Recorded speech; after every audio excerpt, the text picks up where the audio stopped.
Christmas series എന്നൊക്കെ പറഞ്ഞ് സീരീസൊക്കെ start ചെയ്തു. പക്ഷേ ഇങ്ങനെ ക്രാഫ്റ്റ് ചെയ്ത് നമ്മുടെ കയ്യിൽ കുറേ ക്രാഫ്റ്റിൻ്റെ വേസ്റ്റ് തന്നെ വരില്ലേ. അപ്പോൾ അതുകൊണ്ട് എന്താ ചെയ്യുക എന്ന് വിചാരിച്ചിരിക്കുമ്പോഴാണ് പെട്ടെന്നൊരു ഐഡിയ വന്നത് എനിക്ക് മനസ്സിൽ. ഈ ഗ്ലിറ്റർ ഫോം ഷീറ്റിൻ്റെ മെറ്റീരിയൽ കളയാമെന്ന് പറയുമ്പോൾ തന്നെ മനസ്സിൽ വല്ലാത്ത വിഷമം. അപ്പോൾ തന്നെ എടുത്തു ഒരു കാർഡ്ബോർഡ് കട്ട് ചെയ്തു, ഇതേമാതിരി ഒരു കോൺ ഷേപ്പ് ഉണ്ടാക്കി. എന്നിട്ട് അതിൻ്റെ മുകളിൽ നമ്മുടെ പല ഷേപ്പിലുള്ള ഈ ഗ്ലിറ്റർ ഫോം ഷീറ്റിൻ്റെ കഷ്ണങ്ങളുണ്ടല്ലോ, അത് തലങ്ങും മലങ്ങും കൊണ്ട് വെച്ച് കൊടുക്കുക തന്നെ. ഒന്നിനും അങ്ങനെ പ്രത്യേക ഷേപ്പൊന്നും ഉണ്ടാവില്ല, ഒക്കെ പല പല ഷേപ്പായിരിക്കും. എന്നാലും സാരമില്ല, നമ്മളത് 1 by 1 ഇങ്ങനെ വെച്ച് കൊടുക്കുക.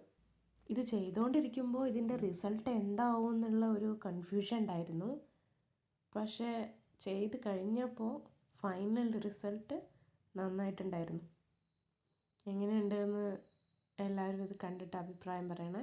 എങ്ങനെയുണ്ട്? അടിപൊളിയല്ലേ? നിങ്ങളും ഇതേപോലെ ഒന്ന് ഉണ്ടാക്കി നോക്കൂ.